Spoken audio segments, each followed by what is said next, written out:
Bismillahirrahmanirrahim. Assalamualaikum warahmatullahi wabarakatuh. Selamat berjumpa kembali dengan Mr. Abdul Khair. Kali ini Mr. Abdul Khair akan mengajarkan pendidikan agama Islam, khususnya kelas 5 dengan judul Beriman kepada Rasul-Rasul Allah. Untuk itu mari kita awali pembelajaran kali ini agar kita mendapat ilmu yang manfaat. Saya basmalah ibadah. Bismillahirrahmanirrahim. Pertemuan kali ini kita akan belajar beriman kepada Rasul-Rasul Allah. Tujuan pembelajaran kali ini, setelah pembelajaran selesai, kalian diharapkan mampu: 1. Mengimani keberadaan Rasul-Rasul Allah. 2. Membedakan antara Nabi dan Rasul.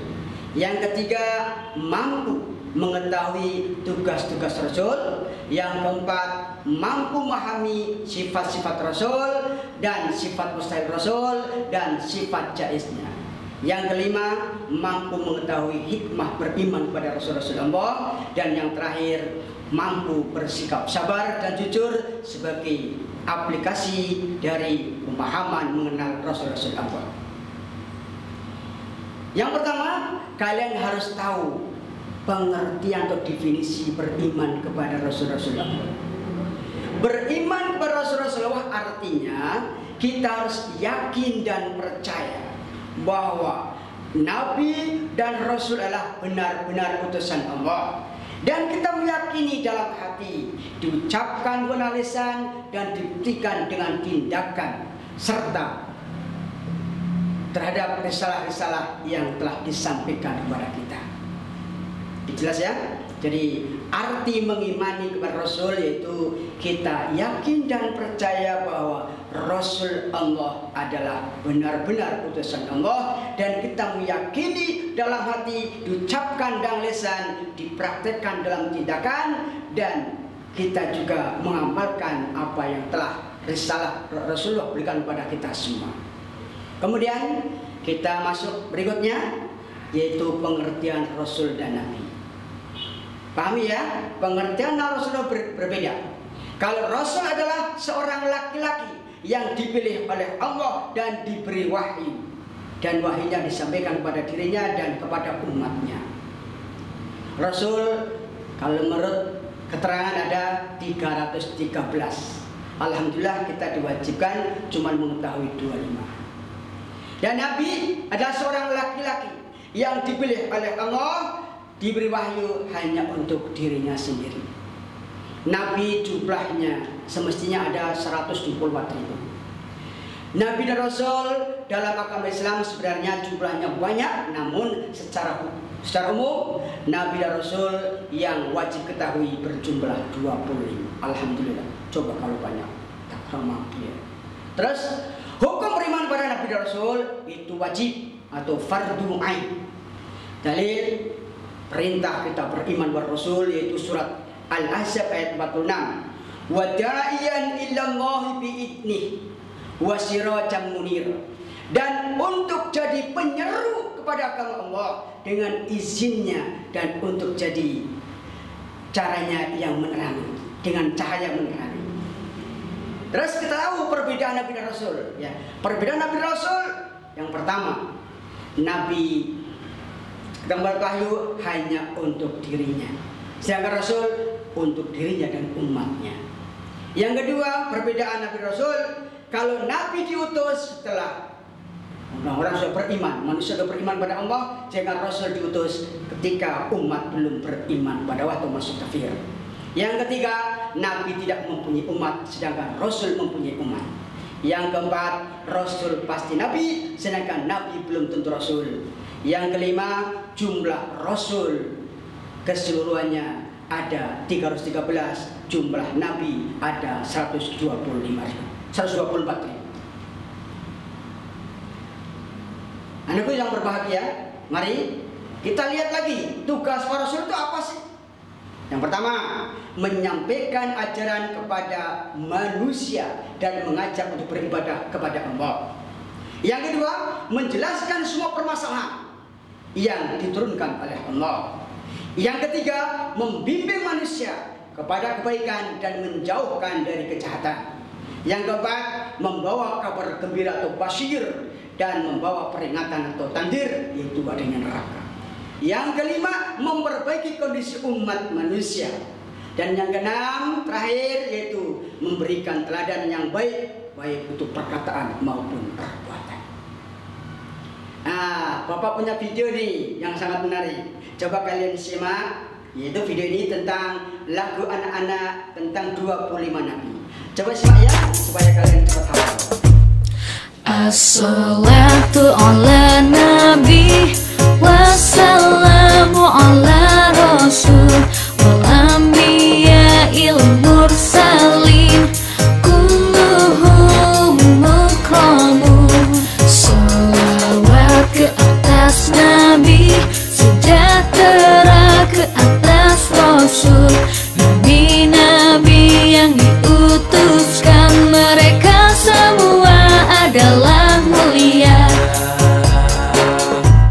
Adam, Idris, Nuh, Hud, Saleh, Ibrahim, Lut, Ismail, Ishak, Yakub, Yusuf, Ayub, Su'eb, Musa, Harun, Zulkifli, Daud, Sulaiman, Ilyas, Ilyasa, Yunus, Zakaria, Yahya, Isa, wal akhiru khatimul anbiya, Muhammad al-Mustafa.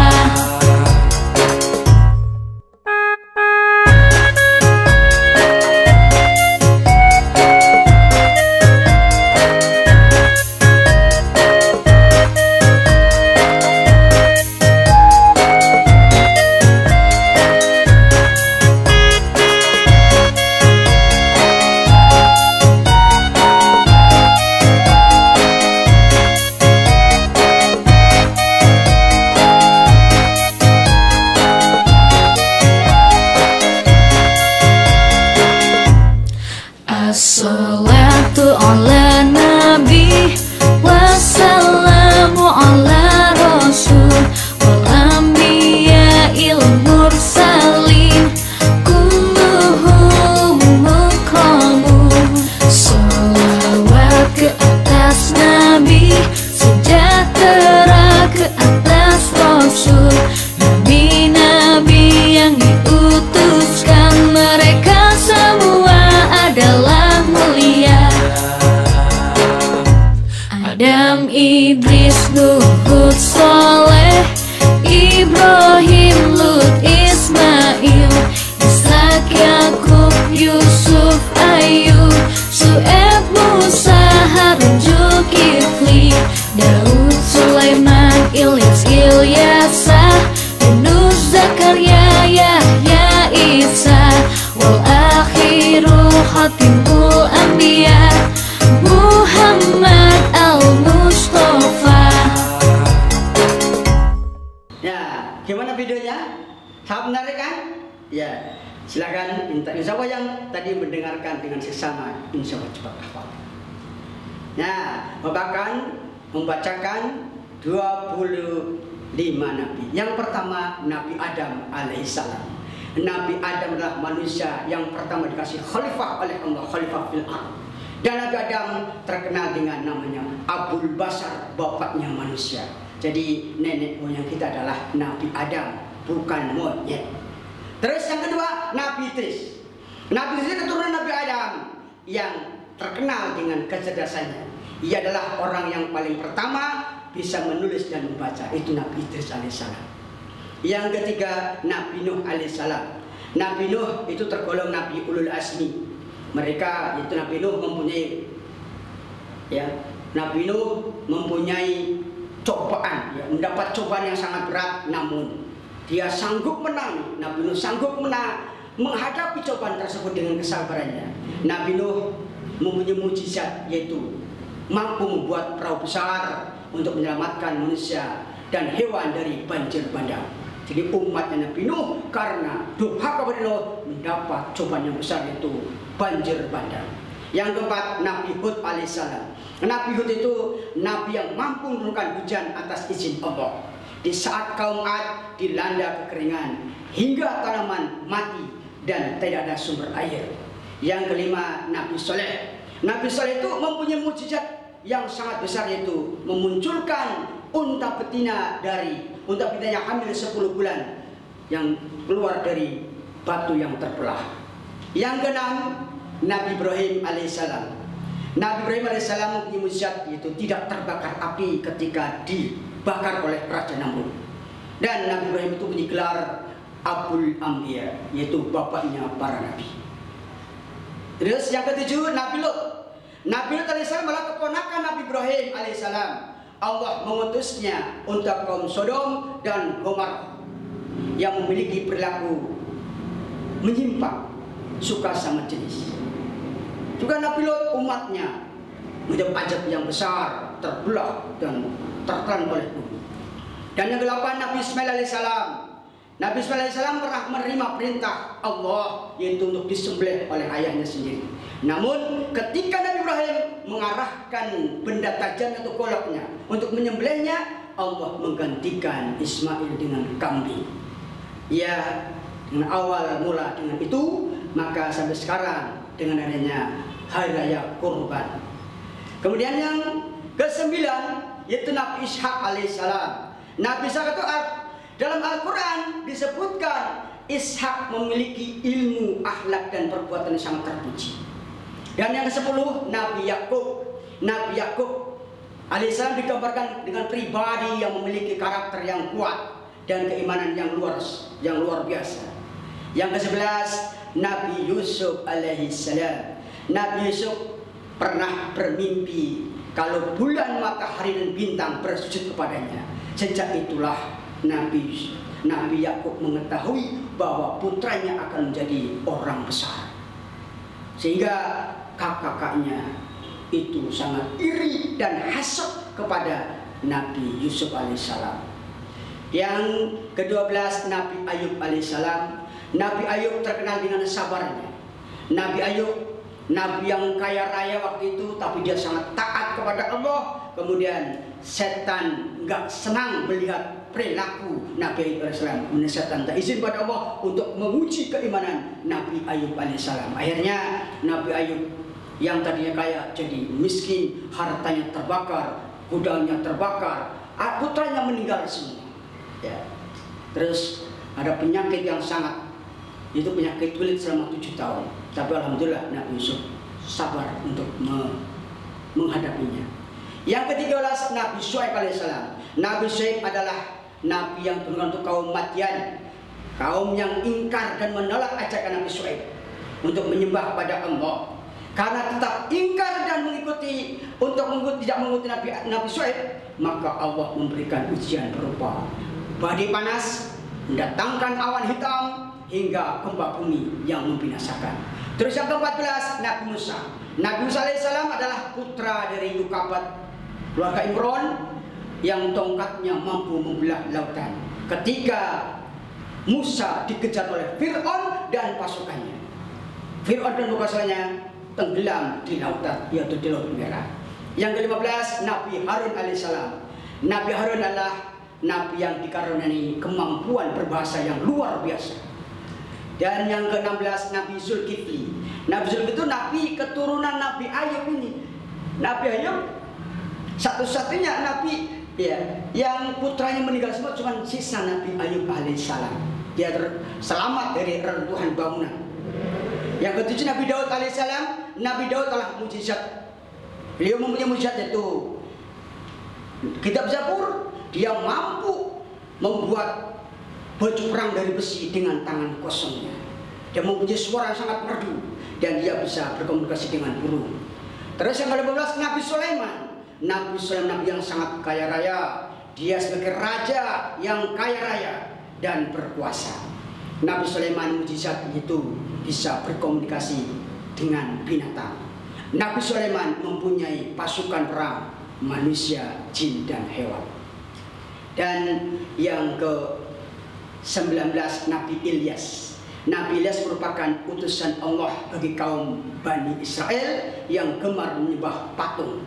Patung umatnya Nabi Ilyas atau Bani Israel itu terkenal dengan patung Baal.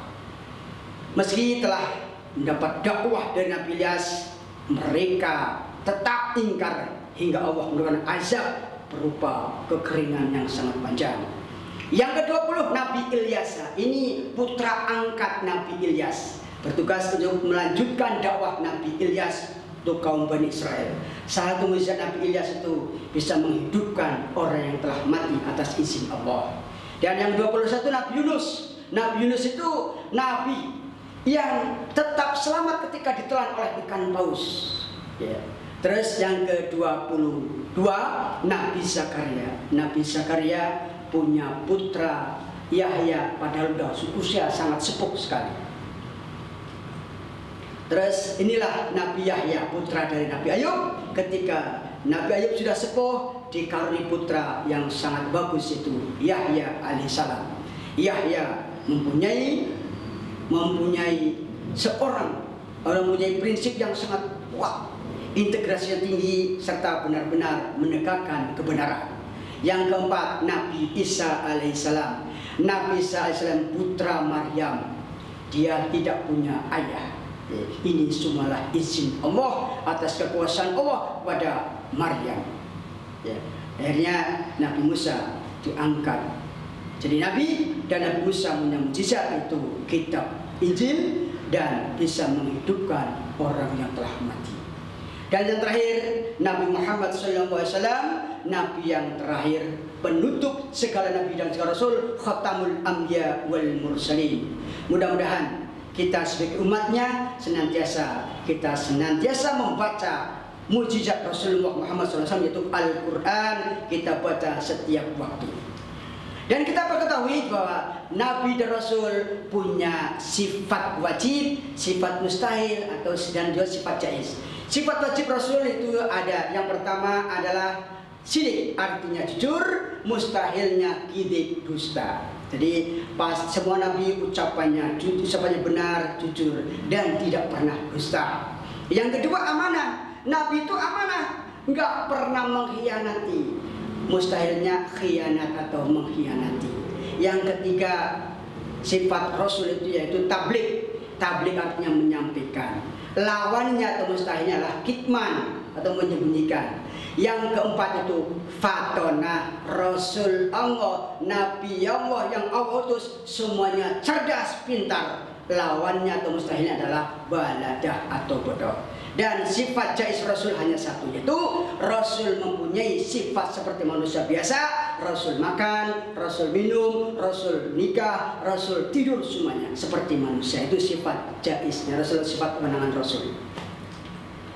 Yang pertama, yang berikutnya yaitu kita tahu bahwa setelah kita beriman kepada Rasulullah, kita harus tahu hikmah dari kita beriman kepada Rasul. Yang pertama, iman kita semakin sempurna. Ya. Jika kita tidak beriman kepada Rasul, iman kita batal. Yang kedua, setelah kita beriman kepada Rasul, kita terdorong untuk jadikan contoh dalam hidupnya. Bahwa Rasul dalam contoh hidupnya, ya, Rasul itu sebagai contoh hidupnya. Sedangkan dalam surat Al-Ahzab ayat 21, Bismillahirrahmanirrahim. Laqad kana lakum fi Rasulillahi uswatun hasanah liman kana yarjullaha wal yawmil akhir wa dzakarallaha katsira. Coba teruskan. Fi Rasulillah uswatun hasanah liman kana yarjullaha wal yawmil akhir wa dzakarallaha katsira. Itu lagi ya, baca lagi. Yang artinya sungguh telah ada pada diri Rasulullah itu suri teladan yang baik bagimu, bagi orang-orang yang mengharap rahmat Allah dan kedatangan hari kiamat, dan banyak yang mengingat Allah. Surat Al-Ahzab ayat 21. Juga orang yang beriman pada Rasulullah terdorong untuk melakukan perilaku sosial yang baik. Yang keempat, hikmah beriman pada Rasul yaitu semakin mencintai para Rasul dan mengikuti amal dan mengamalkan ajaran Allah SWT. Ini diterangkan dalam surat Al-Imran ayat 31. Bismillahirrahmanirrahim. Qul in kuntum tuhibbunallaha fattabi'uni yuhibbukumullah wa yaghfir lakum dzunubakum wallahu ghafurur rahim. Coba teruskan. Qul in kuntum tuhibbunallaha fattabi'uni yuhibbukumullah wa yaghfir lakum dzunubakum wallahu ghafurur rahim. Artinya, katakanlah Muhammad, jika kamu mencintai Allah, ikutilah aku supaya Allah mencintaimu dan mengampuni dosa-dosamu. Allah Maha Pengampun, Allah Maha Penyayang. Surat Al-Imran ayat 31.